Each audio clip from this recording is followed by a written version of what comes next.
to everyone who braved trying to get to Brooklyn via the non-functioning subway system, and to everyone joining us online. We really appreciate you coming out and talking with us on the 50th anniversary of Roe v. Wade, trying to assess where the movement for reproductive justice is at and where it's going.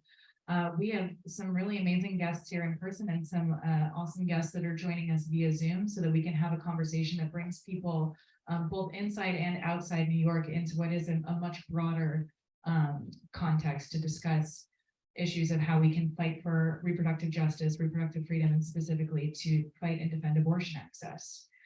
So tonight's event is hosted by the Democratic Socialists of America's Socialist Feminist Caucus, or working group, Latino Socialistas, and Lux Magazine. Lux is a 2-year-old socialist feminist magazine. I'm the publisher.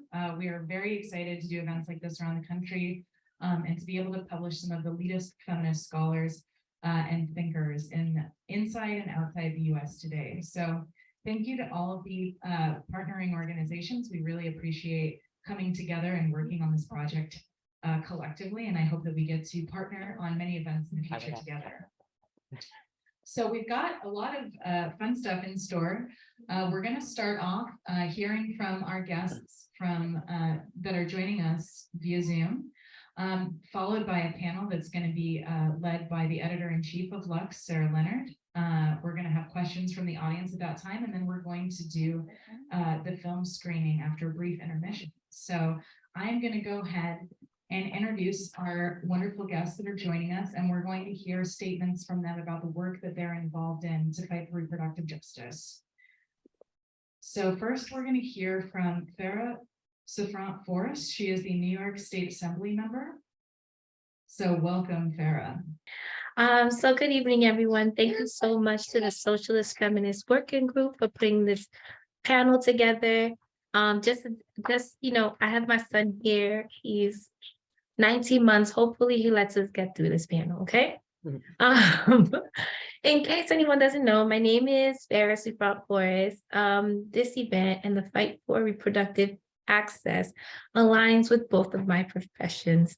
I'm an assembly member representing the 57th district in Brooklyn. And I've just been appointed to the Health Committee, where I will continue to sponsor legislation that protects abortion access. And I'm also a nurse by trade.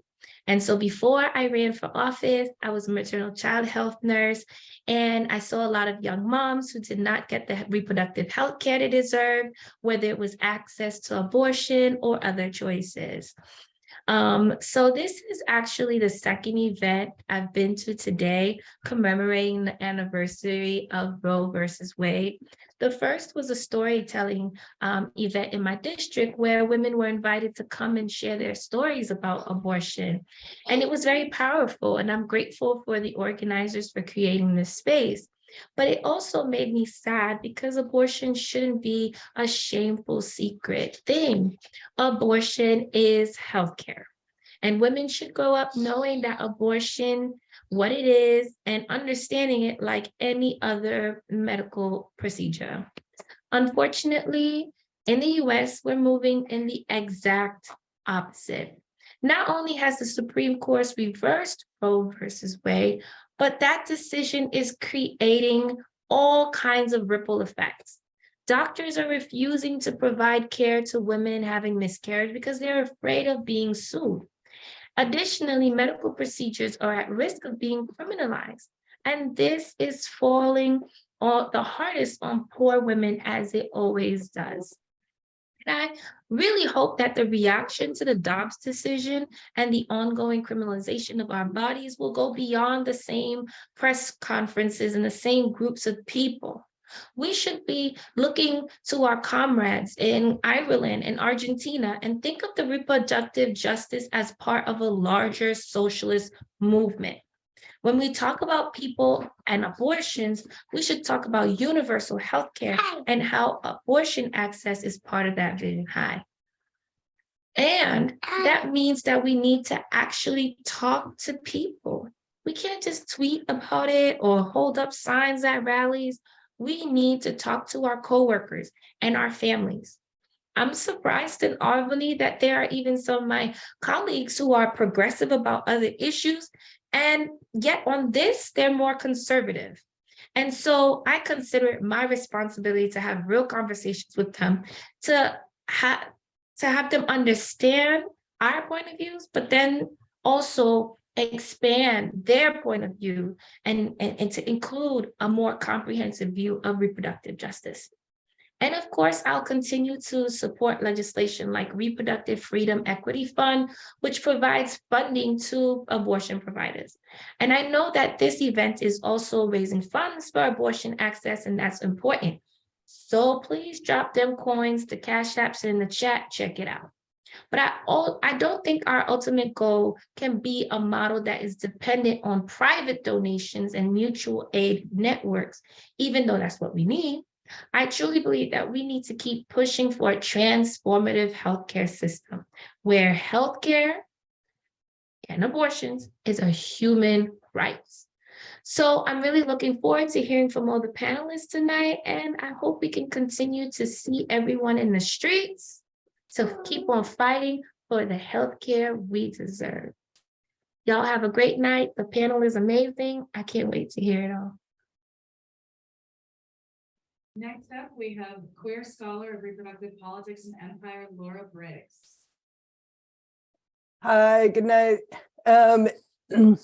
So I want to talk a little bit about how we got here, what history and lineage we can locate ourselves in.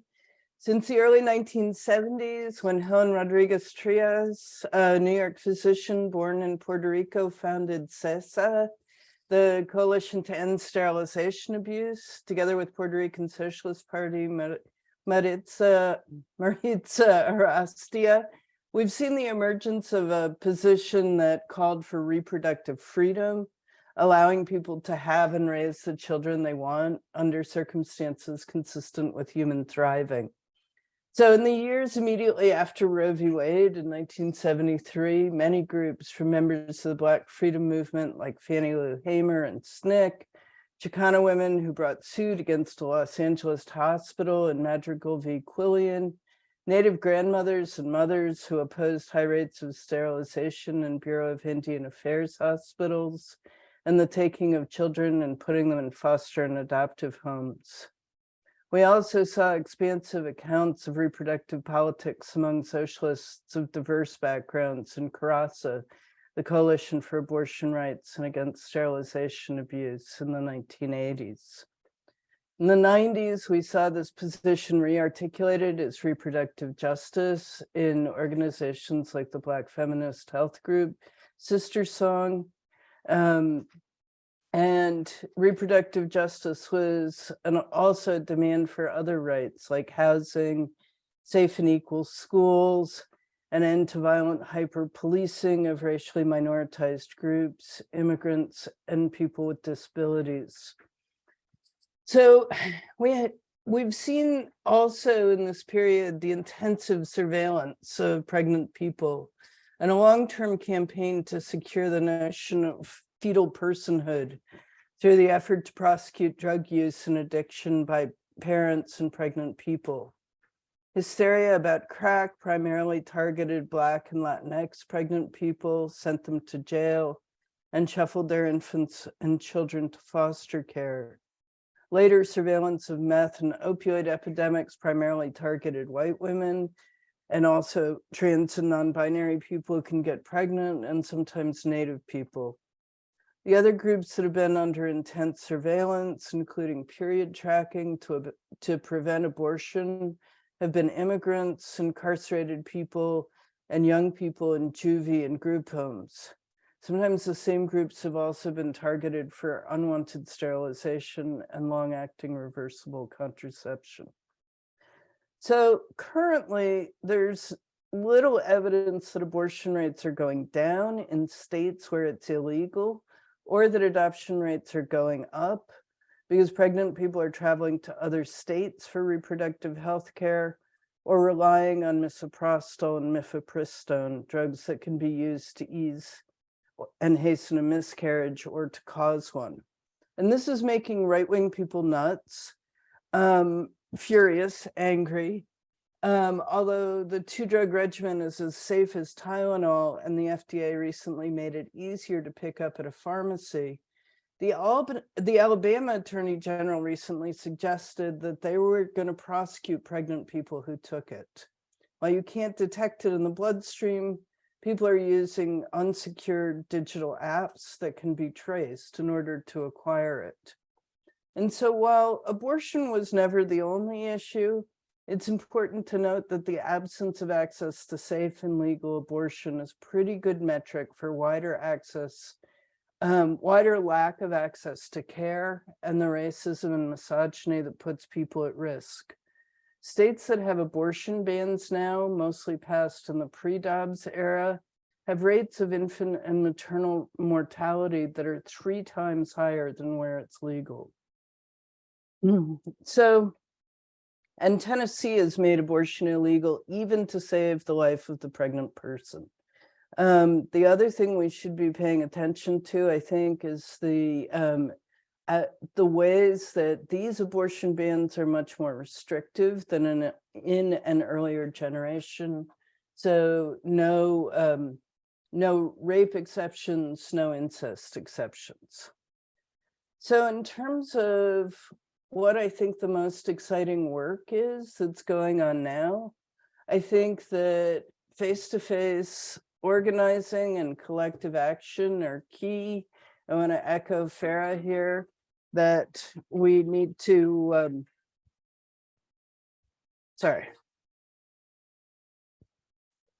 that we need to be doing that. We also want to remember that the women's mass general strikes in Colombia, Chile, and Mexico won legal abortion in the last few years.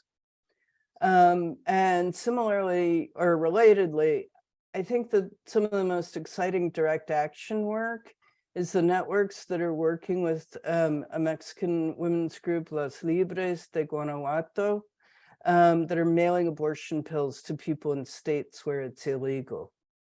Abortion pills have dramatically reduced mortality rates from abortion across Latin America and Southern Africa.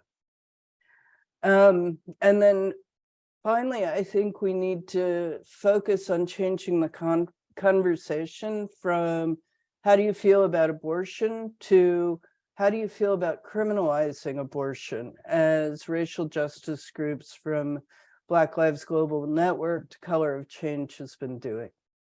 We also need to remember the racism that is in part driving these.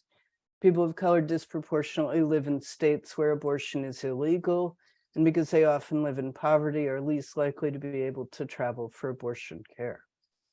And then I think, like in the 70s and 80s, we need to broaden the conversation to talk about abortion in the context of the resources people need for raising children.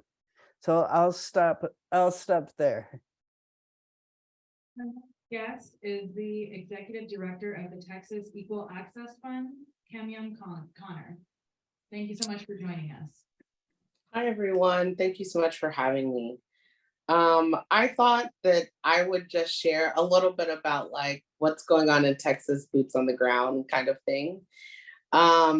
So the Texas Equal Access Fund is an abortion fund. Many of you might be aware of abortion funds, but they do a couple of things which are mostly rooted in mutual aid, providing direct assistance for people needing abortions and being able to obtain them by lowering the barriers, including providing money or plane tickets or food or childcare for people to travel to have abortions, which has always been needed prior to the Dobbs decision, or in Texas SB 8, it's something abortion funds have always done, or providing direct financial assistance to clinics for paying for people's abortions, which is primarily what my organization has done. And we mostly serve folks of color. I believe 42% of the people that we provided abortion funding to are Black women. And I just would like to share, you probably know this, but Texas is a place to watch when you're looking at what's going to happen across the country around abortion. Roe came out of Texas, right? And also, you might remember the Wendy Davis filibuster which was followed up by a lawsuit, Whole Women's Health versus Hellerstadt, where we did have a win at the Supreme Court. And I would say I've been involved with the Tfund since 2006. And I began running our helpline in 2013. And so when SB 8 happened, which was the worst abortion ban we had ever seen, that happened in 2021, it was the third abortion ban that I had lived through with this organization. The first being the one around the Wendy Davis filibuster in 2013. But then also during the pandemic, our attorney general basically sent out a mandate saying that abortions couldn't happen, and there were no abortions in our state for about a month. Then followed by SB 8, which is a unique way to ban abortion because it didn't create criminal penalties.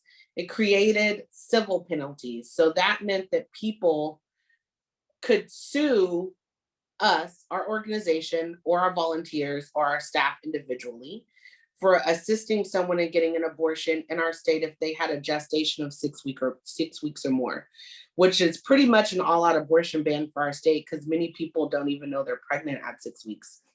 So we started living in what felt like a post-Roe reality for ourselves at that time.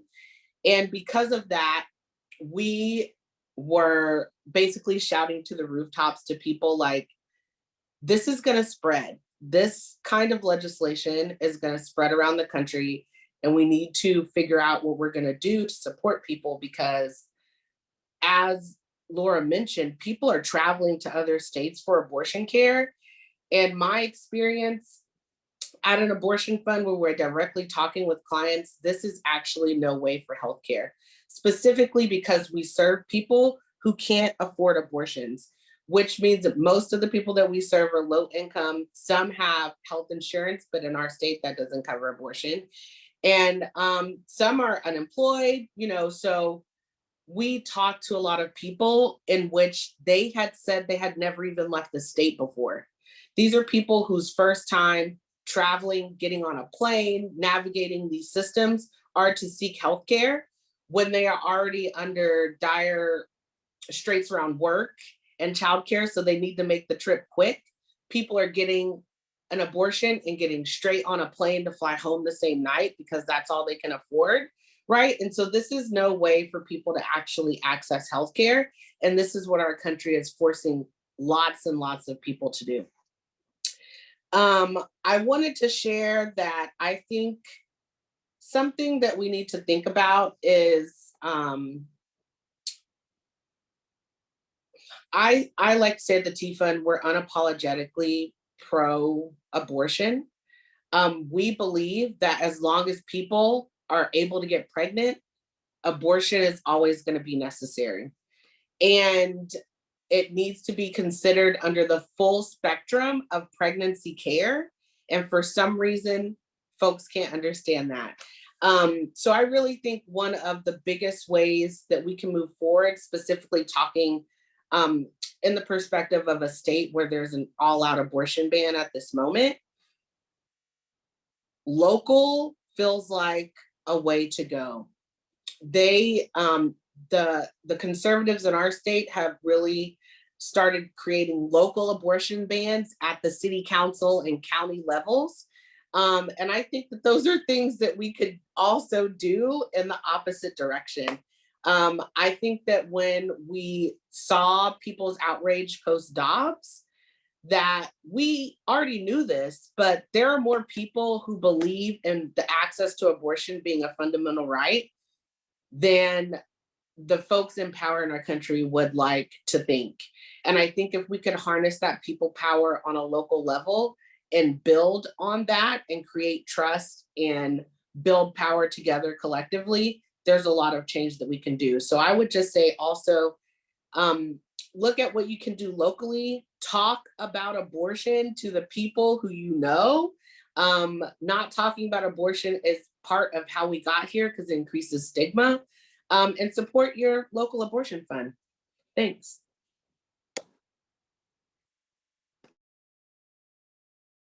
Our last guest via Zoom is Jazz Margarita Tfund, who is the program manager of the Wild West Access Fund of Nevada. Welcome. Hi, everybody. Thank you so much for having me. I totally appreciate everyone and Alicia for inviting me, but the Socialist, Feminist Working Group and Lux Magazine for making today's event possible. The panelists were amazing. It's nice to be centered in community today. And well, where do we start, right? So I am introduced already, but the Wild West Access Fund, our organization is based in what is known as Nevada, but it is ancestral stolen lands from the indigenous people of the Great Basin. So I just wanted to recognize that. The Wild West Access Fund serves anybody seeking an abortion in Nevada with financial and practical support. We started as a Venmo and an Instagram account, truly. And we have our roots in mutual aid, like my colleague mentioned, most abortion funds do, that we're working in solidarity and not charity. The idea is that one neighbor is funding their other neighbor's abortion. And people across the country, right, they're centering themselves in their feelings about abortion access today. So I challenge us to let our fears and our anger and our worry propel us into action and into community, right? And Nevada is one of the states that patients have to travel to. And I want to note here to tell you about my story. I was super excited to be on this panel. I received my abortion in New York. I was going to college and I was a broke student, as the tales go. You know, I'm first generation to graduate. And so my experience propelled me to my career. And that experience is my compass, because the Planned Parenthood in Patchogue made it my abortion easy, accessible, and straight to the point. And that is not the reality for many people. The purpose of me at today's event is to share the lens of ourselves, the Wild West Access Fund, and, you know, a little bit about our partners and how the work has shifted, but in some ways it hasn't. In a synopsis, we were funding abortion before Roe v. Wade fell, before the Dobbs ruling came, and we are funding after. And it's our right, but we speak from a place of privilege to have that right in Nevada, and definitely gratitude to say that because of the legal protections afforded to us by decades worth of work and a slew of activists. And I think this is also the case for New York, right? People fought for our right and for us to have access. And so I think in Nevada, where it's shifting for us is that we might have right, but, you know, we don't exactly have full access yet. We don't have Medicaid coverage for low income people, except in the case of rape, incest, or endangerment. And for me, that involves the carceral system. And we don't believe in the carceral system. It's harmful, right? And it's a barrier. And so even though we have Roe codified in our state statute, there is no choice when there is no access. When there are lack of providers, affordability, people are having to travel for their abortion care from outside of Nevada, choices are very limited. So my goal for this year is to really strengthen the southwest corner of the large abortion fund network. WAF has seen the influx of out-of-state callers since Texas passed the horrible 6-week SB8 ban, and I think it was September 2021. And directly after the Dobbs ruling passed, the caseload steadily increased from callers from other names, namely Arizona. And I spoke with Jane's Due Process, a repro justice org serving youth and rural communities throughout Texas a few weeks ago, and Gracie described her state as hostile. And I think that we would do Texas and other states justice in validating their experience by mirroring their language, just as we, when we're handling patients' cases, we also mirror their language about their pregnancy, because at the end of the day, it's their choice, how they feel about it, you know, and it's their experience. And we also work with clinics in Calabasas, California, and in Boulder, Colorado, for when Nevadans who are 24 weeks or over need to travel due to our own state's restrictions. So my point here is that through coalition and really community, anything is possible. Earlier today, we had our own event, and Eloisa Lopez from the AZ Abortion Fund thanked us today for being a partner, but really we owed her thanks for allowing us to serve their patients, you know, from their own state, especially considering the conditions. And reproductive justice is intersectional. It was coined by 12 Black women in 1994 at the International Conference of Population and Development. And these women, it's really important to know and carry on their names. So I'm going to read them off for us now. Toni M. Bond Leonard. I actually met Dr. Bond. She lives in Las Vegas. Reverend Alma Crawford, Evelyn S. Field, Terry James, Bisala Marigne, Cassandra McConnell, Cynthia Newbill, Loretta Ross, Elizabeth Terry, Abel Mabel Thomas, Winnie P. Willis, and Kim Youngblood. And it's really important because we have to fight for our own communities. You know, these 12 Black women, they came to the realization that white women were not going to liberate ourselves. They're not going to understand the struggles that people of color experience. And like my colleague mentioned, right, from Texas, Miss Camion Connor, I believe, access wasn't a reality before Roe. And so we're facing that now. And RJ does say that the three components, right? It's the right to not parent, it's the right to parent, and the right to parent in safe and sustainable communities. There's an added layer of bodily autonomy and sexual liberation thanks to queer and trans activists. But us together, we get to define what RJ looks like for our communities together. The Wild West Access Fund fosters access to the right to not parent, and we exist solely because the community allows us to and fully wholeheartedly supports us. So our relationships to the clinics themselves, to our small, big, monthly, and once in a while donors, and our volunteers foster this access. And WAF is completely all these people. And we're charging ahead with an abortion patient-centered movement, right? We know our own experiences and we know what was needed during our time of care or our need of care. So everybody's task today should really be all how we can contribute to the shift, to shift this culture to talk about family planning with including abortion as an option. It should be, the goal should be becoming a resource within ourselves, our own homes and our own backyard, because that's really where the power resides. So yeah, you know, you can say, I hope you shout it from the rooftops, but my final message is this: to future abortion seekers, come hell or high water, we're getting the abortion you need because community is here. So thank you for your time. Perfect. Thank you to all of our panelists that joined us remotely. We really appreciate having your voices in this discussion. And while we do our in-person Q&A, we hope that you all will stick around, watch, and of course, feel free to incorporate your voices into the comments that are going on with the live stream. So thank you so much to everyone. We are going to go ahead and have the second portion, which is the in-person portion of the panel. But before we do that, one of the event organizers, Tefa, is going to say a couple of words about the Monterey Park shooting that just happened.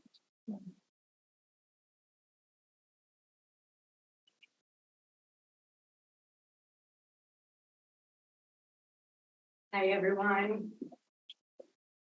I knew I was going to cry in terms of everything today, but I wanted to do that. I wanted to take this moment because I know that all of us that are here in this room and that are in this room and our friends and families are hurting. And we're not only hurting, but we're angry. And we are tired of the amount of violence that is being promoted and economically perpetrated by the place that we live in and the government that is around us. And so I really love so much everything that was said about how we have to do the work locally, but we also have to take care of each other and we need to grow together and we need to think about the crime that happened yesterday is the one that we know about that happened yesterday. People are dying and being killed all over the world every day. And I know that you know that. And we need to make that more clear to every single person. And so I really hope that today is an amazing opportunity for all of us to create another connection, to get stronger, and to create more and more solidarity. And so I want to take a moment so that we can center ourselves after what we have heard, center ourselves with how we feel that anger, and think about how we're gonna manage to direct that anger and that unfairness to beat down the people that are causing the violence and that are harming us and that are killing us, because they're killing us. They're killing us in the hospitals, they're killing us outside of the hospitals, they're killing us at our community events, they're killing us all the time, from inside, outside. Our souls, the act of violence that is happening, it's incredible every minute. And the violence needs to stop, and we're gonna make it happen. And so in this moment, I want all of us to close our eyes and feel the anger. Feel that anger and let it fuel you. Let it fuel you so that today, when you leave this room, you're just so ready to continue to fight. You're so ready to continue to have that next conversation. You're so ready to connect people to have what they need. And for you to be okay and have community and have support. Because all we have is each other. That's all we have. And we have to fight together. So let's take a moment.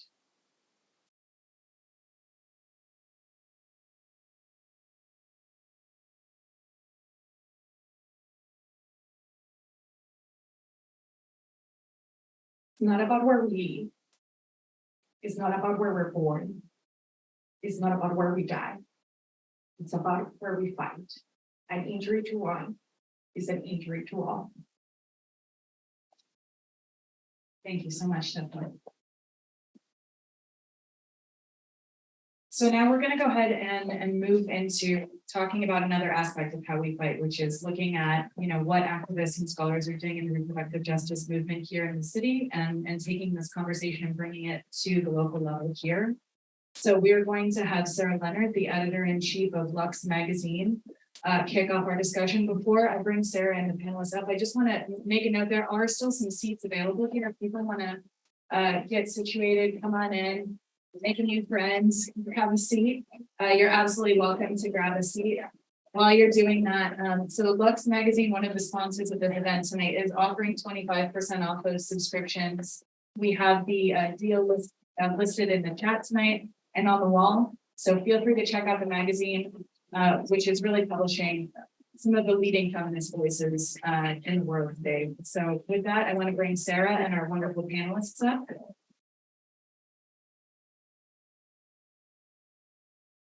Okay, so.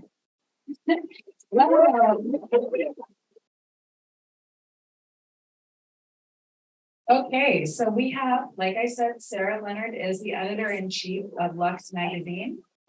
Jenny Brown is a reproductive justice organizer and author. We have Chelsea Williams-Diggs, who is the interim executive director of NIA. Can you tell us what NIA is, just really good? The Direct Abortion Access Fund. Thank you, yes. I love acronyms. They're, yes, I prefer saying them out. And then we have Maritza Mora, and thank you. Who is a member of the Advocates for Youth and is an organizer here in New York City. So welcome and thank you all for joining us.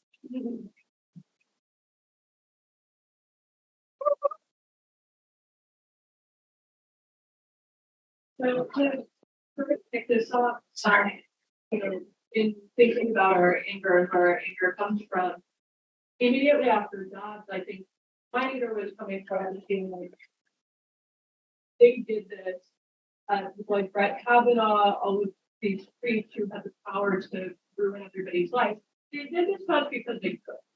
I was humiliated that we had not been able to stop them. And so I think that one of the things coming out of the moment are abortion is broadly popular, and there are a lot of people who believed in the mainstream strategy for a long time, lobbying Democrats, collecting Democrats, trying to do things through the courts, who now realize there has to be another strategy. And I think that people are more open and moving to grassroots strategies, trying to understand what's next.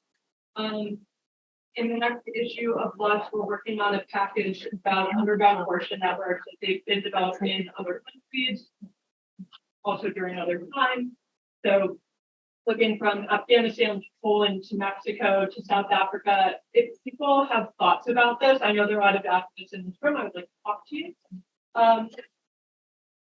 One of the reasons I'm so happy to be here is there is in this sort of attack on abortion rights, this is one plank in a sort of ascendant fascism. It continues to make more and more people vulnerable to the law and afraid. And for us, it is a very popular rallying point potentially against those politics. And we have to see it as such and not let it be torn off into something called identity politics or denigrated for being some sort of cultural issue. We have to see it for what it is. And so I'm really thrilled to be here and get to talk with people who are doing that organizing work. And so we're going to try to talk really concretely today about people's work, people's strategies, what people are doing in the field. And then we'll also open it up to questions and discussion from the audience. So be thinking about what you might want to get into. And so to start us off, I thought I might start with you, Chelsea, because we were just hearing a lot about abortion funds. And so I wonder if you could talk a little bit about what the New York Fund is doing and also the sort of broader landscape of abortion funds in the post-Dobbs era. I'm like awkwardly doing all these things. Okay. Is this on? Yeah. Okay. Hi everyone, my name is Chelsea Williamson. I am interim ED at NIAF, the New York Abortion Access Fund. NIAF is New York's local, statewide, and only fund. And we basically do what our name suggests. We fund abortion. As y'all heard from other abortion fund leaders, abortion funds are amazing. No, actually though, like I say this humbly, I'm just in awe of other folks that I get to work with. But we're basically a network of folks that have been doing the work long before the Dobbs decision, before Roe fell, and quite honestly, long before most people thought it was even like a potential idea, right? So NIAF was founded in 2001, but there's funds that are much older than us that have recognized that there was this gap between the right to abortion and actually the ability to access abortion. I'm trying to collect my thoughts here, but one thing I do want to say out loud, because I realize most people don't know how much abortion costs. So maybe I'll ask the audience, guess how much a first trimester abortion costs in New York?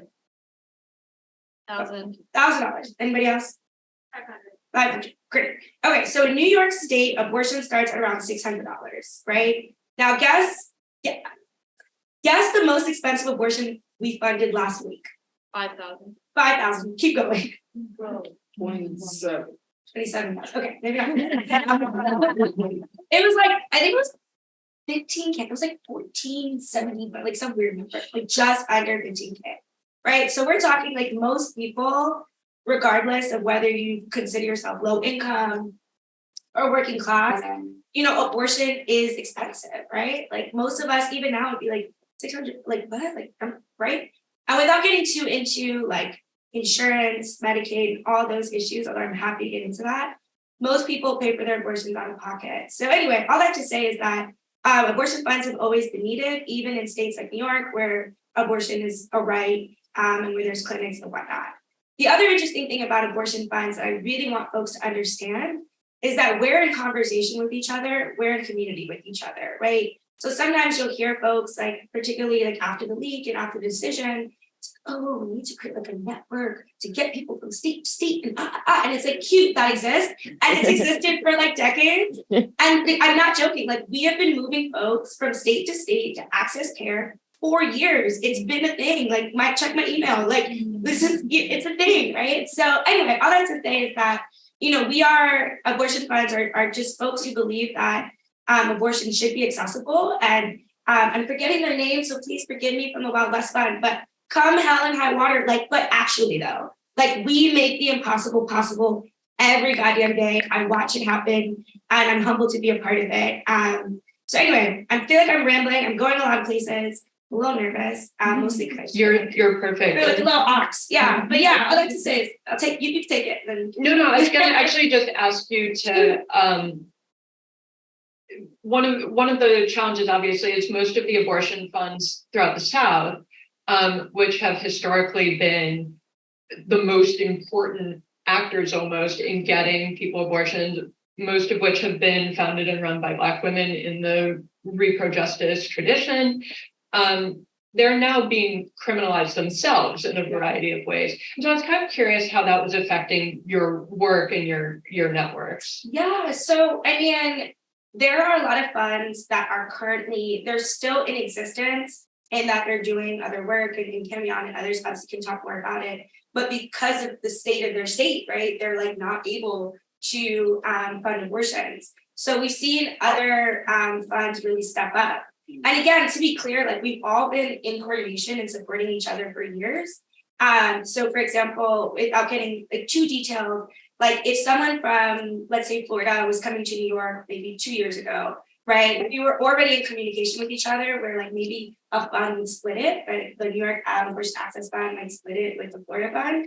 And it was a really big case. Sometimes you maybe get like kind of like a mutual aid for mutual aid, right? Like within the abortion fund world. But now we're seeing where funds like in Texas, for example, can't actually fund abortions. So we're all right. So people from Texas are coming to New York every day. And that's actually what I should have started with, right? New York is seeing a huge increase of folks coming to our state. And sometimes people are confused why, right? They're like, well, there's a closer fund in, insert whatever state. And it's like people come to New York because we have family here, friends here, maybe they went to college here, a million reasons why folks come to New York. So when people come here from Texas, from other places, NIAP is stepping up more than ever to make sure that we're funding those abortions. And then we're also seeing other funds in other states stepping up to help cover travel and other logistical support. So it's really beautiful, but we've had this existing network, so we are able to kind of do what we've been doing, but it's heightened, right? The amount of cases, the amount the amount that each case costs is now higher. Oftentimes folks are traveling further, folks are waiting to later in pregnancy to have their abortions because of all these barriers. So we're strained, right? Like we're seeing funds everywhere, like having to pause, are not able, like they might say like, oh, we're not able to fund for the rest of the month. And then you see other funds stepping up to support folks. So anyway, I'll leave it at that, but we are very much a community and a network with each other. And again, come hell or high water, no matter where you're from, no matter where you're going, there's a network of abortion funds who are really down the ride for you. And I see it every day. And really, that's my biggest message to folks, right? It's like, yes, activism, donate, all that stuff. But really, I just want people to know that there's funds out there, there's help out there. People are finding themselves pregnant and they're stressed out and think that there's no option. No, we literally got you. We will pay your travel, we'll pay for childcare, all those things, we'll pay for the abortion. And it's a really beautiful network of regular folks.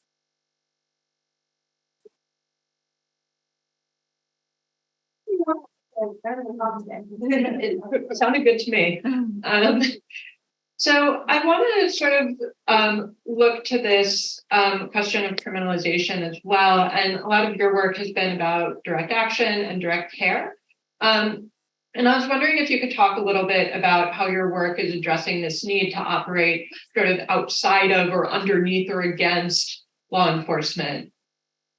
Yeah, so my work with New York City for Abortion Rights and the Reproductive Justice Collective, which is a youth-based organization in New York, revolves around, I think we deal with the carceral system in two distinct ways. Firstly, through our self-managed abortion work. Self-managed abortion has always existed. Abortion and, what we call women's health at large has existed outside of the medical industrial complex, right? And when it was brought into the medical industrial complex, we saw a massive rise in maternal mortality, medical racism, carcelization. You have pregnancy justice does amazing work, for example, around the criminalization of pregnant people who use drugs. So the fact that it has been brought into the system now, I really think of self-managed abortion as a way to bring it back out and bring it in the community and out of like a sort of capitalist, profit-driven carceral system and into like what we've been talking about, like community-centered care. So self-managed abortion is basically, there's lots of ways to do it, but our advocacy focuses around helping people get abortion pills by mail, which is available in all 50 states. Go to plansafepills.org for information. And I'm also an abortion doula. So I help people through their abortions. A lot of my work is now virtual. I help people like in clinics in New York as well, but a lot of people from other states who I'm like texting on Signal, young people in particular. As a young person, there's a lot of stigmatization that comes with this. There's an increased fear of criminalization because you have parental consent and notification laws. You have something called judicial bypass, where you literally have to petition for a judge to give you permission to have an abortion. So I'm working with these people to try to get abortion access back into their hands, back into their control, outside of partialization, but at the same time, keeping in mind that criminalization is a very real risk. And to that end, I would like to uplift the work of the Repro Legal Defense Fund, for example, that pays the bail and legal costs of criminalization. They're constantly running out of money, so please, because the bail in these cases are set at like $500,000. But at the same time, like, yes, those networks exist. I also think a large part of self-managed abortion work and community care is what we've been talking about, of just having these conversations and talking to people. We've been doing workshops across the city since before Dobbs, but surely nothing is more effective than learning about abortion pills from a friend or from a trusted comrade or a family member. Like nothing is going to replace those peer-to-peer trustworthy networks. So really, like, especially as New Yorkers who have a decreased risk of criminalization, right? It's up to us to use our social media platforms, to use our in-person connections to raise awareness about the fact that self-managed abortion is available, funds are available, resources are available. And yeah, that's my SMA work kind of in sum. And the other way we've been dealing with the carceral system is through our clinic defense work at New York City for Abortion Rights. I know a lot of folks here come out for those clinic defenses, which is awesome. They're every Saturday, the first Saturday of every single month at 8 a.m. We meet at Modern Prince Street. Sorry, I have to get all my plugs out. Basically what happens is that the New York NYPD's a strategic response group provides an escort to anti-abortion harassers from the old St. Patrick's Cathedral. This is obviously going beyond just quote unquote protecting free speech, because they are literally bulldozing, they're arresting clinic defenders who are trying to lawfully slow them down by like creating a blockade and walking backwards as slowly as possible. I think it's a very real, clear way that you can see the carceral system, the police, working in tandem with anti-abortion harassers, working in tandem with capitalist institutions to block access for regular people.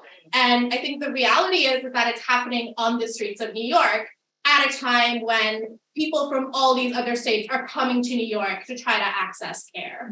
And I mean, our care cannot be accessible, our clinics cannot be accessible. If, you know, you have to wade through a crowd of protesters and a militarized 50-person unit of the NYPD in order to access your abortion.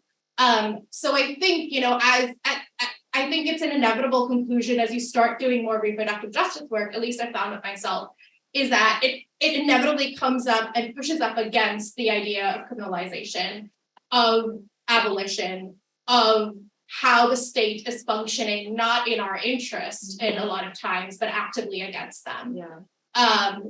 And I think especially in a place like New York, where we actually have, protections, frankly, that others don't, we actually have the ability to change that. So I'd encourage y'all to come out for those clinic defenses, please. Every single body really does make a difference. And the more we're able to delay them, the more people are able to access care in front of the clinic without experiencing harassment. So a real tangible thing I'm requesting y'all do. Recommend. I mean, those events are incredible too, because there is the feeling of it's community building at the same time. You're there with your comrades, you're trying to stop a very concrete thing from happening. And it's, I think they're really galvanizing too. They're good sort of catalysts.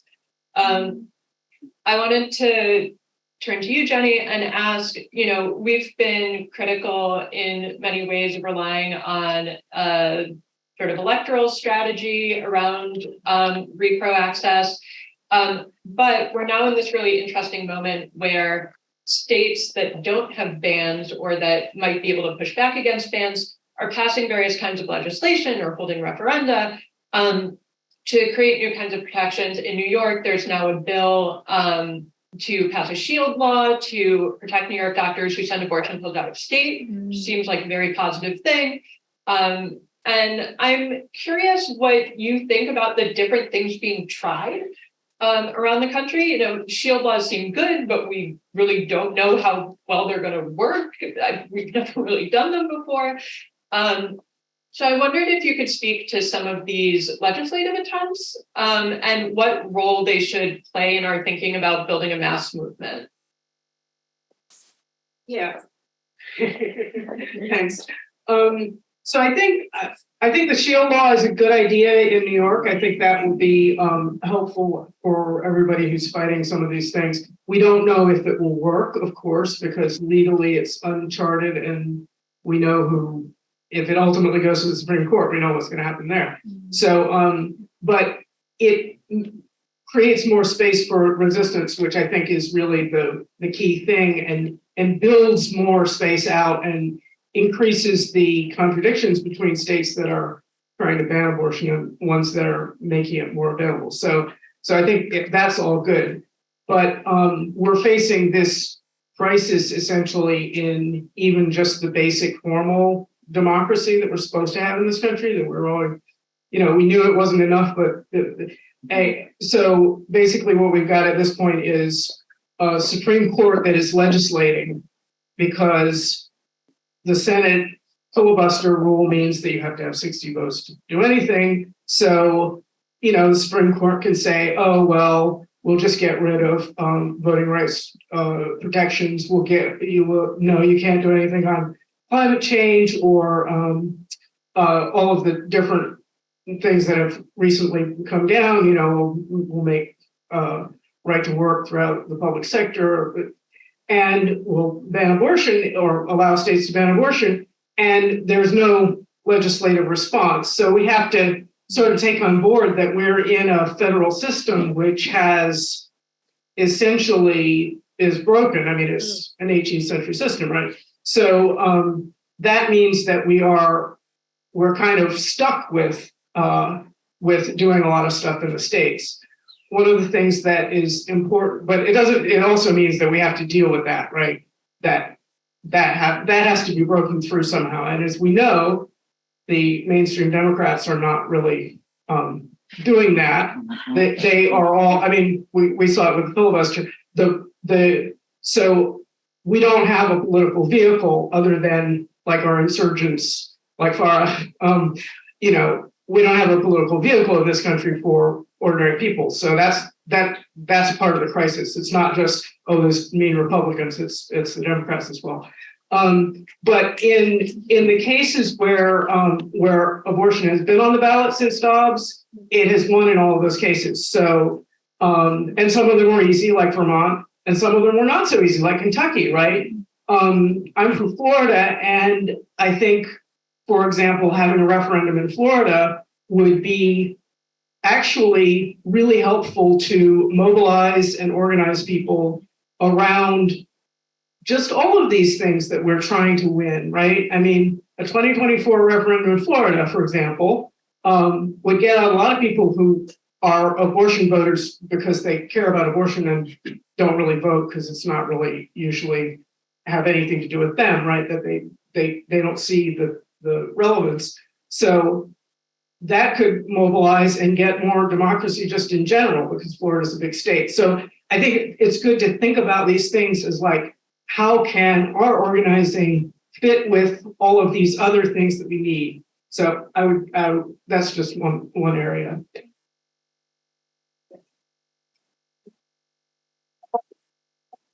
And I guess I should add, I mean, the history of winning abortion rights is the ruling class is back on its heels on all kinds of things, right? They are losing in Vietnam. They are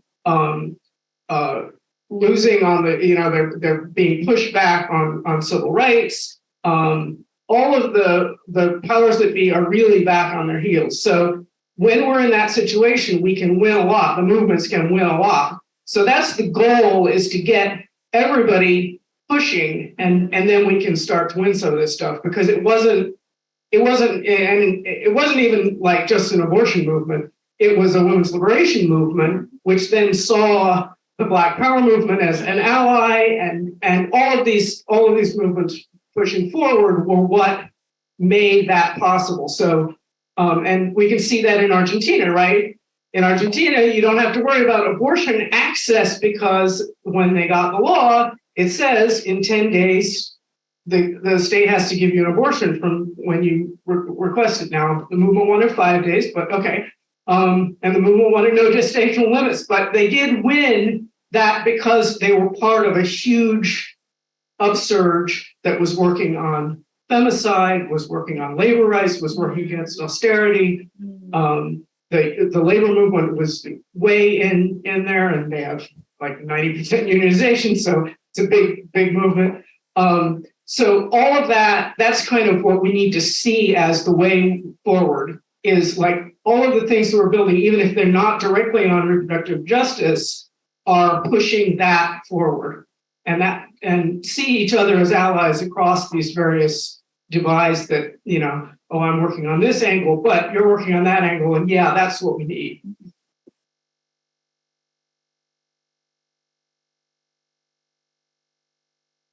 So on this subject of sort of expanding and building the movement, something I really want to ask you all about, and maybe we can just go in the same order, because I'm going to ask you all the same question, is this question of new people entering into this movement or into these politics post-Dobbs, and sort of how we're working with people who are new to this. And, you know, I know it can be frustrating for longtime organizers, because there have been so many people doing repro justice work on the ground for decades and decades. And then suddenly everybody freaks out and is like, what's our new thing? What do we do? Like, you know, it drives everybody crazy. At the same time, those are the people we've got to organize into the things that exist. So, you know, I would write, I think it might even have been before Dobbs, I was interviewing Lori Bertram Roberts, who is, you know, a brilliant repro organizer, very experienced. And she was like, look, every time something happens in abortion politics, we get like 1 million potential volunteers writing to us who all want to do something right away. And she's like, we are a tiny organization. We are a small abortion fund. We don't have a staff that can suddenly start processing 9,000 volunteers and giving them something productive to do. I'm trying to do my work, and we can't necessarily manage all that. And so in her case, she was saying, you know, we basically ask people to be patient. We'll put you on a list. But I guess I was curious, for all of you in your work, what that's looked like for you post-Dobbs, if it's looked like that, and how you manage that, and how we're sort of building off of that, including, you know, a lot of you are doing some amount of the work is across state lines. So how do people in non-banned states support organizations in banned states, things like that? So I was curious, yeah, what had sort of changed, how we're sort of working with and organizing folks who are new, what that looked like for you. Yeah, I wanna be thoughtful about this answer. I have like an easy answer, and then I'm like thinking through some things. So I think, you know, whenever you're new to a movement, a space, an idea, right, we have to like honor, right, all the work that's already been put in. And honoring goes beyond just like, I think oftentimes like liberal, quote unquote, progressive folks like know the right language, right? So people say like, RJ, Black women, yeah, like, no, like do the work, right? Do the homework. Like, it's not enough to just say it, right? What is RJ actually? What is the history? And then to the point of like taking it even a step further, right? What were the shortcomings, right? What are the places that organizers are pushing moving forward, right? How is RJ grappling with trans inclusion and things like that? So I just think there's a lot of like listening, being humble. I mean, even when you know everything, you gotta be humble, but you know, like, and being That's a fact. but you know, so like just like really honoring space. And I think the interesting thing and the hard thing about RJ and about all this work, right, is that there's a lot of pain, right? There's a lot of trauma. Folks come into RJ and abortion work many times from personal experience, right? So folks are coming into this space and have poured in their heart and soul into the work, and also have all this like pain and healing and trauma, all these things. So we just have to honor that, right? And I think we have to continue to honor that. The other thing that I want to say that like might not be the direct question is that like, if we're really working to a space of like abolition, liberation, revolution, right? Like we need to be ready to be like a little tired sometimes. Like I know that's not popular to say. Like I know it's very much like self-care, community care. And don't be wrong, like I'm with the shits, right? Like we need to take care of ourselves and we need to take care of each other. But I think we also need to like come in ready to like get our hands dirty and get tired and be in conflict with each other, right? Like you don't have to, I mean, y'all, you know, Disney folks, y'all really don't like half the people in this room, right? That's part of it. Seriously, it's like, I don't have to like you to be your comrade, right? Like, you know what I mean? So anyway, I just like, I think about that a lot and like how we enter space. And then I also want to say explicitly, right? Like as a white person, if you're entering this space, what is the extra work you need to be doing? What is the ways that you need to be checking yourself every moment, right? And that's really in any movement space or in life, but like particularly in RJ and in this moment, right? What are the ways that, you know, we can say, we said, right, like Democrats are part of the problem, right? It wasn't Republicans, it wasn't all this, right? Like Democrats are part of the problem. And explicitly, like as Democrats, Republicans, all those things, right? But like white women are. Roe fell because of white women. Like, sorry, like Roe fell because of the inaction and complicity of white women and the mainstream repro movement that completely failed RJ and failed access and just, right. So like we have to own that, right? Be real with that. And if you're a white person entering the space, again, do the homework, honor those facts. And how do we not like replicate those things, right? Like in this new space, as we create a new vision for this new world we want to build, right? What are all the ways we need to be doing things differently? What are the failures of past, and how do we, you know, how do we not repeat them? And how are we actually repeating them sometimes in our day-to-day interaction, right? Like, so sorry, that was just like took on an angle. But more back to like the original question, right? So NIAF is, I'm the only staff member, okay? And I joined in September. Right. Prior to that, we were all volunteers. We're still mostly volunteers. And it's hard. We are doing, I laugh because I'm like, I'm the ED of $1 million nonprofit. And it's like, what? How the fuck did we give out $1 million in 2022? I don't know how. We were just 5 people just like doing what the community needed with the support, of course, our community members who were able to donate money, right? So we are quite literally making the impossible possible every day with like 0 resources, except for our community's money. Like vast majority of our money comes from, you know, regular folks donating. We just got like our first big foundation grant. And by big, it's not that big, but you know. Right. And I mean, all the issues, but of course, with nonprofit industrial complex and foundations. But anyway, sorry. So all that to say is that we really don't have a lot of capacity to answer like emails, right? So we don't email info at like, I don't know, here. It's like, okay. You know, it's like where we really are. We're super limited. So people don't like to hear like donating is like the best thing you can do for NIAF, but like it really is, right? Because like when you donate, we give the money to someone's abortion. Like it's only one staff person. I promise. You're not gonna do that. Like it's not. There's really not overhead, you know. And I'm not saying that people deserve dignity and overhead is fine and all that sort of things, but like, you know, money is the direct way to support an abortion fund. And I know that's not sexy, and I know folks want to support us, and we appreciate it. But especially in the moment, I think media also needs to hear that, right? Media loves to email us, call us. Sometimes I get my number. I'm like, how did you get my number? This is concerning. Like, can you do this, do this? And it's like, we want to take advantage because we do, of course, believe that we want to spread the word. But, you know, that's not our priority, right? The priority is getting that $15,000 funded, not, you know, hopping on an interview with someone who thinks that this is suddenly urgent or timely. So anyway, I don't know, was that a long way of saying that, you know, donating places directly, as far as across the country, right? How are we supporting each other? Like I said, abortion funds, we're in community with each other. And I absolutely believe that we should be supporting organizations in advanced states.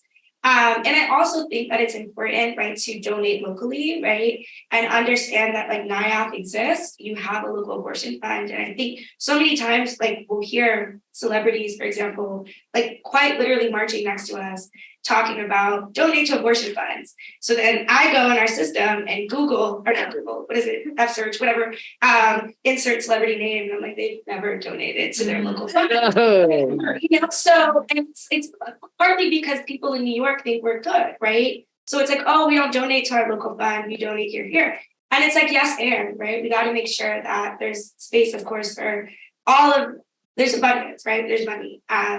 But we need to be making sure that we're really lifting up local funds. And sorry, one last thing I want to say is that, and I think it's really important that we understand that NIAF isn't just supporting folks coming from out of state, right? Like we're supporting resident New Yorkers every day. And in fact, so as I'm sure y'all heard last week, big thing, you know, free abortion pills right now in the Bronx. There'll be 4 health centers that'll pop up. We were just talking about how, anyway. So yeah, great, amazing. At the same time, we've noticed, so after Roe fell, outside New York state line, so people who were coming from outside New York was the busiest. Guess who's our busiest line now? New York. The New York City line, right? So we do all the whole state. The New York City line is our busiest. And we're like, okay, we don't have the time or capacity to figure out why, but I can guess that one, like people are struggling, right? And 2, people know that we exist now, right? So every day, regular New York City folks who have all the rights and all these things and all these protections are struggling to pay for their abortions and calling our line and getting our support.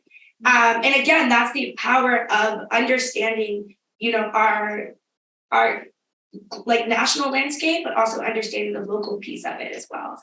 Can I ask you a quick sort of follow-up? Yeah. Which is just that a question I hear a lot is, you know, people want to know whether to give to funds that are in banned states still. Well, it sounds like you're sort of advocating to stay local, but people do a lot of different things. And so I think it's helpful for people to understand like why you would do it locally versus like giving to the Mississippi Freedom Fund, or like something else that's really rad.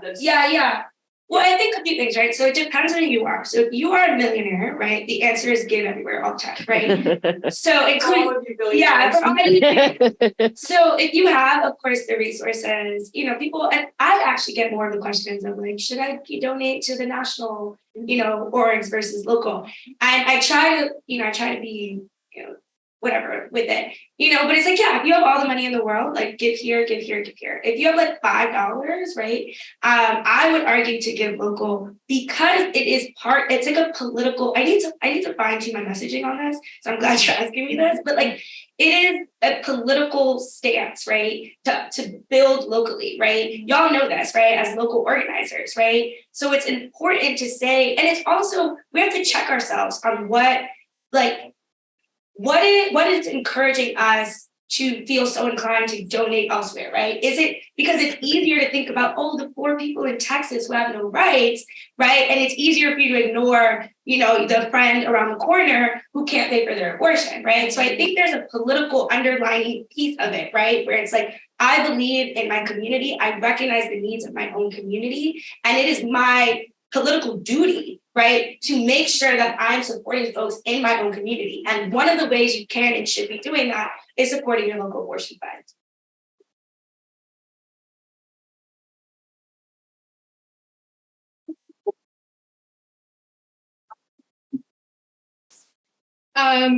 Just firstly, +1 to absolutely everything Chelsea just said. A big thing I also think about in my work, very similar to what you were just saying, was the idea of complacency in New York. I worked in Texas at James Due Process, one of the orgs mentioned today.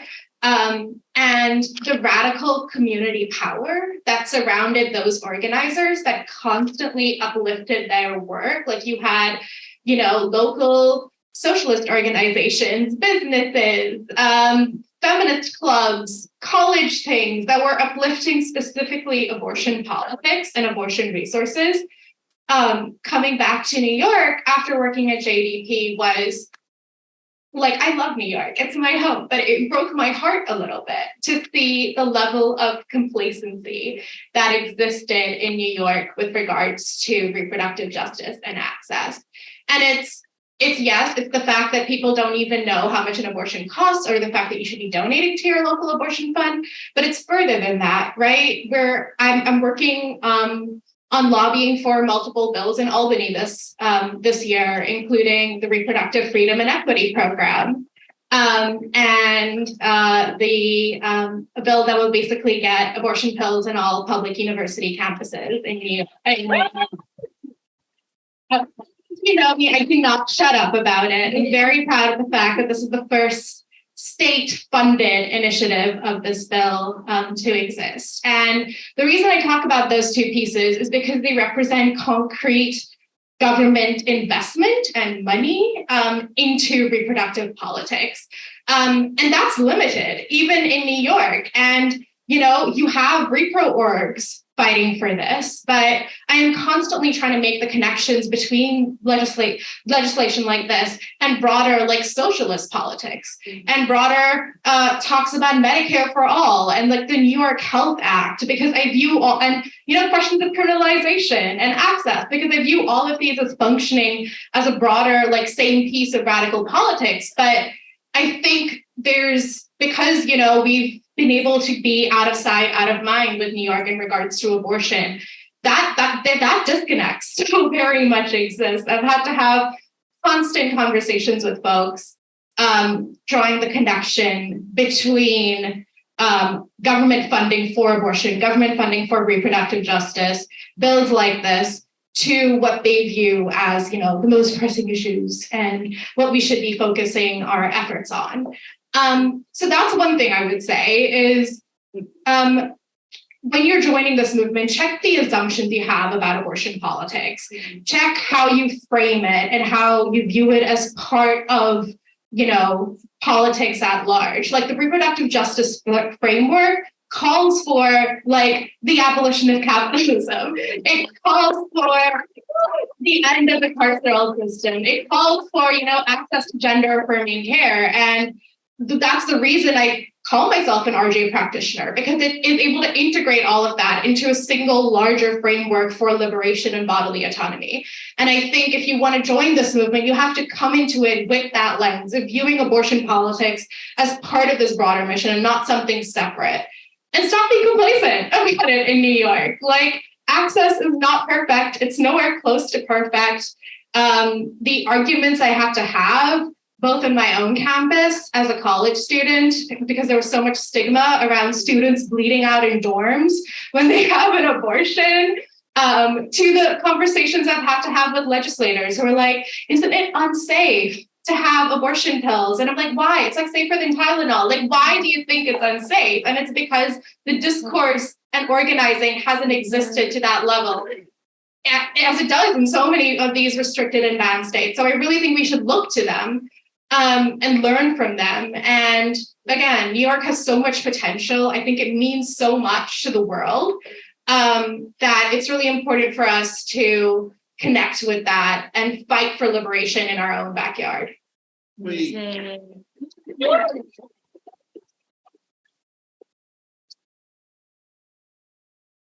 one of the things that we're doing in my group, National Women's Liberation, is looking at winning the abortion pill over the counter in the US.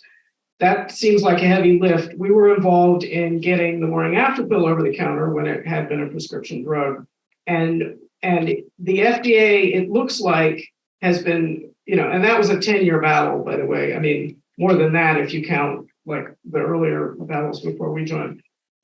So from 2003 to 2013, we worked on the morning after pill. So we think it's something that we need to start demanding, and part of what it does is it you have this argument about whether or not it's safe, and you have this argument about expand people's understanding of the pills themselves. But also I think it gives us another political angle to get at this, which is like a little surprise hit from the side that maybe they're not ready for. So that's one of the things that we're doing. We also have a pledge to aid and abet abortion, which our position is that underground provision was great in the 60s. That was fine. It wasn't until it was made a political issue by the women's liberation movement that we want abortion rights. So to the extent that we actually did. And it was first one in New York.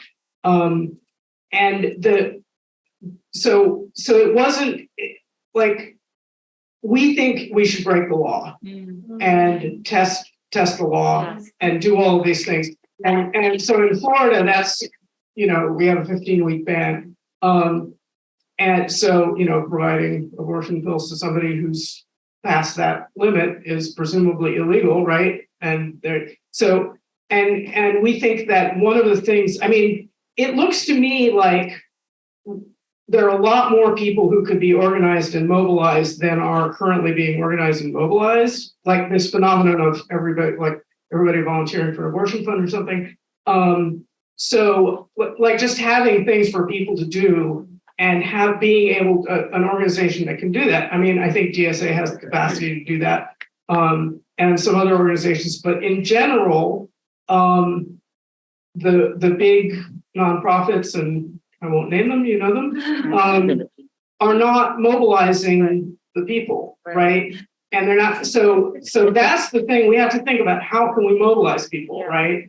And we can't rely on abortion funds to do it. They're doing another project that they're already doing. So we need to think about how to plug people in and mobilize them both in illegal and legal states. So that, I think that's kind of one of the problems. Marching is great, but we really need organizations that are meeting weekly, doing stuff daily, on, and in every town. And not just on abortion, obviously on the whole range of things. But this is something that people really want to get involved in, and the movement is not prepared to organize them, and the nonprofits aren't doing it. So I think that's really something that we need to work on and think about what that would look like, and get those people in DSA too. Make these connections. I mean, 68,000 people die a year for lack of health care. I mean, we're gonna have a lot of people dying from abortion, but not 68,000. I mean, that's going on right now. People are dying for lack of health care. So we need a national health care system that covers all of this stuff. One little positive note that I just want to end my comment on is when I think never doubt that a large government program can do something. When Medicare was passed in the United States, most hospitals were still segregated by race. And there's a great movie about what happened. It's called The Power to Heal. There was a requirement, if a hospital was going to participate in Medicare, this giant government program, they had to desegregate. Right. And they hired a bunch of civil rights people to do it. So the civil rights people knew all the tricks. They knew all this bullshit the hospitals were going to do. They went in and they enforced it. And within like 8 months, they had desegregated the hospitals around the country. Unbelievable. This is 1965. I mean, unbelievable. So if you think about it, if we had a federal healthcare for all program that covered abortion and birth control, right? It's a federal program. The state, we could enforce that. Shit, you don't want to do abortions, do it in the VA. We have a federal system that can protect this civil right for everybody.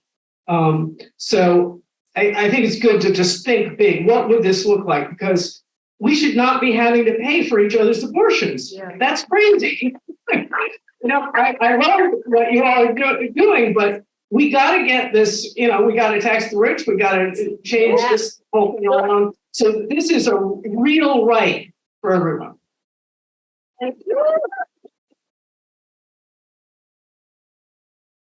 I want to take audience questions now for the panel. Okay, I saw one immediately right here, clearly ready to go. And then behind you, the hand in the back. I think maybe, sorry. Do you want people to come down or you want to pass it back? It's wider, but okay, if you folks don't mind coming down to this mic here, can we take two at a time? I think that might be good.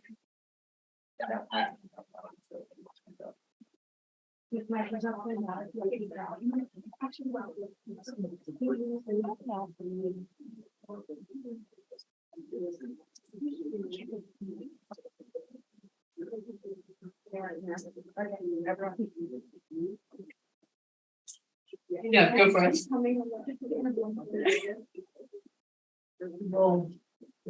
Well, happy New Year, ladies. So I got two questions for both y'all. So, I'm from the Bronx. So the question is that where abortion you guys are you going to pop up where in the Bronx? And the other question is for you.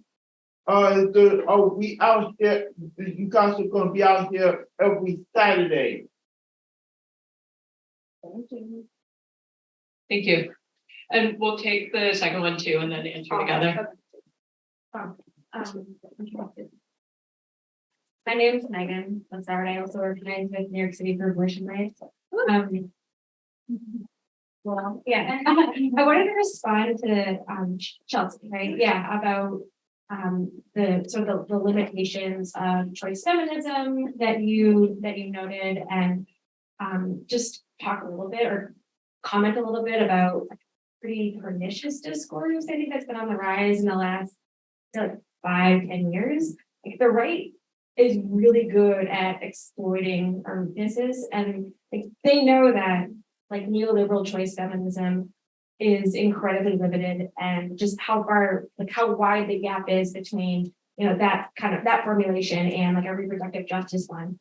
And they've like there are groups springing up every day that profess to be pro-life feminists, and they've really really kind of like pointing out the economic coercion sort of that is it causes a lot of people to get abortions when they don't want to. Like they're very good at sort of framing the discourses as being pro-woman, whatever, progressive. And I just think that we need to sort of build a real counterweight to that, obviously rhetorically, but like materially by linking our work to other struggles, because not like the right is just going to keep like they're going to advance. They are advancing a critique of liberal feminism. It's not valid, but we should be the ones, making that critique and then doing something about it.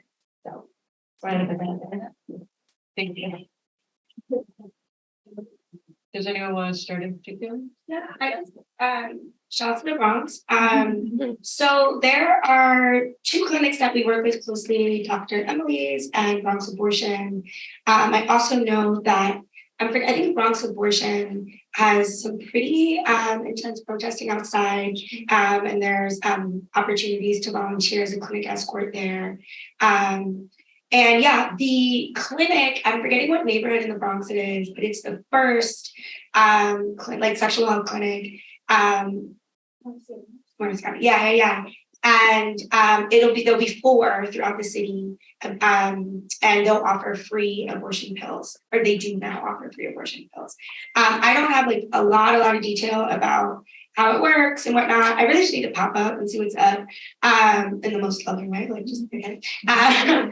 But yeah, it's great. I think it's also really powerful that the first clinic was in the Bronx. I think that not that I would really ever give Mayor Adams props on anything, but I do think that whoever was advising him to do it in the Bronx first was a good move, right? And I think it's very intentionally placed in neighborhoods where access is more difficult in lower income communities. So yeah, shouts to the Bronx. And then the other question. What was it? Oh, what's that? Yeah. It's the first Saturday of every month. We gather at 8 a.m. at the corner of Mott and Prince Street in Soho. I mean, we do it every single month, which is why I've memorized it. But yeah, come out. Well, I'll see you Saturday.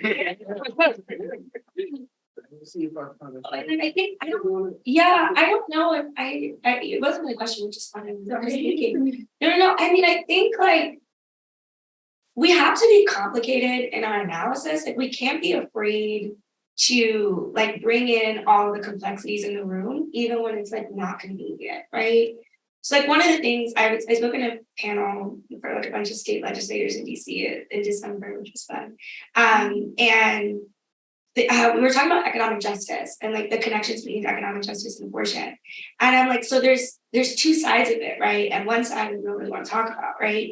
So I firmly am pro-abortion. I've had abortions. I'm all about abortion, obviously, it's my life, right? However, we can't ignore the fact that many people have abortions because we do not have systems that help us raise children, right? We cannot deny the fact that many people have abortions because, they're economically coerced by the state, right? Because quite literally, they are killing us. I said that earlier. They are literally killing us. And they want us, right? So I think we have to hold that truth, right? We want to be able to say, yes, abortion free on demand, and also recognize that there are many times people choose abortion for economic reasons. And if there were different realities, they might not choose that. I mean, they might still, right? We know that abortion will always happen. But so anyway, I just think sometimes it's hard to say that, right? Or like one of the other things people don't like to say, right, is they say like no racial group has the majority of abortions, which is true. But it's also true that the majority of people that have abortions are people of color, and that Black folks specifically have more abortions, right, compared to other racial groups, right? That's not a coincidence, right? We live in a deeply anti-Black world, of course, and it's like we don't want to say that part of that because we don't want to it's like all these like weird things we don't like. I think sometimes it's hard for us to hold because we want to say simple truths, right? Or, I think there's been a lot of push to make abortion say that it's a social good, right? I believe that. But we also have to hold the truth that people have complicated feelings about their abortions, and they're also often traumatizing because there's loud people outside, scaring them off because they can't afford it, because there are anti-Black doctors and clinics that make this, experience suck. I had that experience. So anyway, I don't know if that answers or helps with anything, but I think I need to start saying the hard part out loud. And I think as we continue to be complicated in our thinking and talk out loud about all this nuanced shit that isn't like a quick, easy campaign slogan, we'll get there, right? But we can't ignore it to make a quick campaign slogan. We can't ignore it to make, I don't know, a policy proposal with a smile on it, I don't know. I think it's just harder. I'm not a policy person, so I really look to other folks, how are we complicated in policy? Maybe that's my question for you. How can we be complicated in policy? Well, in National Women's Liberation, we say that we're on an informal, uncoordinated birth strike in this country because reproductive working conditions are so hard. And so, to be able to strike, we need abortion and birth control, right? And part of the, we see this today with, China is suddenly having a reduced population. And the capitalists who used to complain about China having a burgeoning population are now all complaining that it's having a reduced population, right? Which brings us to why is abortion and birth control under attack right now from the right around the world? And I think it's pretty clear that in the 60s when the movement started, at least the mass movement around feminism started, the ruling class was freaked out about overpopulation. And now they're freaked out about capitalist growth. They need growth to, they need consumers, the capitalist growth is based on population growth, and it has been since the inception of the system. So they're really freaked out about this. So it's not just that, they want to oppress women or they want to oppress people of color. It's also, they want us to have more babies, and they don't want to pay for the stuff that we need to have them. So they don't want to pay for the healthcare. They don't want to pay for the childcare. They don't want to pay for paid leave. God forbid that you get more than 2 weeks off to take care of your new baby, right? And other countries that have faced this, where the labor movement and the feminist movement have been a little stronger, they've actually been able to win stuff like a year off when you have a baby. Well, that would make it a lot easier, wouldn't it? And get paid leave for a year for both parents. Wow. So no wonder here people, and in our group, we've talked about this for many years. A lot of us stopped at one kid because we just couldn't figure out how to make it work, even though we wanted a larger family. I mean, that's not uncommon in this country. So, and then a lot of us decided not to have kids because we just couldn't figure out how to make it work. Unreliable schedules, unreliable healthcare, difficult housing situation, no paid time off, just like our jobs are not paying enough. I mean, just all the stuff that we know we deal with. I mean, half this country doesn't have $500 for an emergency, coincidentally about the price of an abortion, right? So we're really fighting in this situation. And yeah, people are having abortions that they want kids. But what we need to do to answer this, and I do think that the right's using that, but they don't, their answer isn't let's have paid leave and childcare and healthcare and all that stuff. No. They want to force all the costs back into the family, onto our unpaid labor. So we have the answer, which is universal free childcare, unionized, national healthcare system where we don't have to pay for anything. Everything is covered. How about a year off maternity and paternity leave? I mean, that's the answer that we need to have, and that's the answer like DSA has, and like Bernie has, and Vera has. That's the answer that we need to keep pushing forward, and people know that the right is just crying crocodile tears about this. I think if there's a left out there talking about all this stuff, but as you say, if we're not out there talking about this stuff, and it's just this neoliberal, only have children if you can afford it. Well, fuck you. You wanted that because we didn't have any savings. I think that's a perfect note to end on before the film. And I have to say, one of the challenges is always seeing the movement, like being able to see the terrain and all the different fronts people are fighting on, because it's so diverse and sort of multifarious, and there's no one place to go, and that's a good thing. But sometimes it can be hard to see the movement. So I think this sort of conversation is incredibly helpful in seeing how a lot of the different fronts of the movement work together. I want to thank our panelists very, very much for everything that they're doing.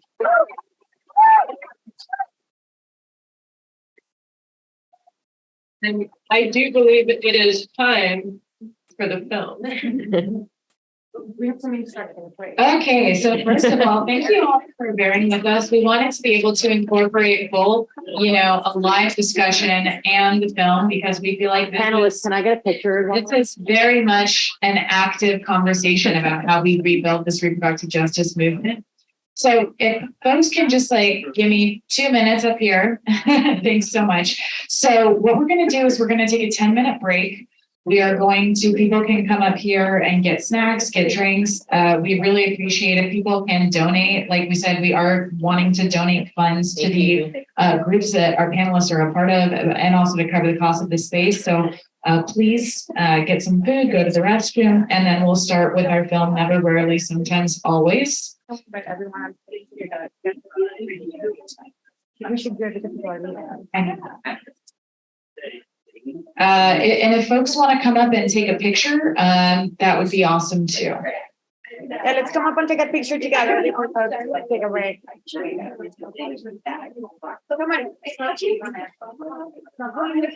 Hola, happy belated cumpleaños. We can do a picture and then we So can. the organizers have requested a picture. If folks are comfortable with that, I'd like to just call everyone to the front real fast here. We'll do that and then everyone can grab some snacks and we'll be underway.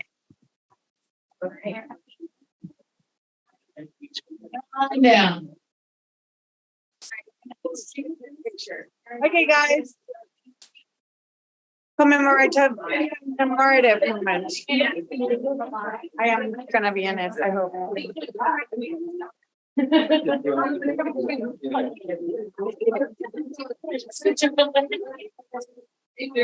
Let's say hi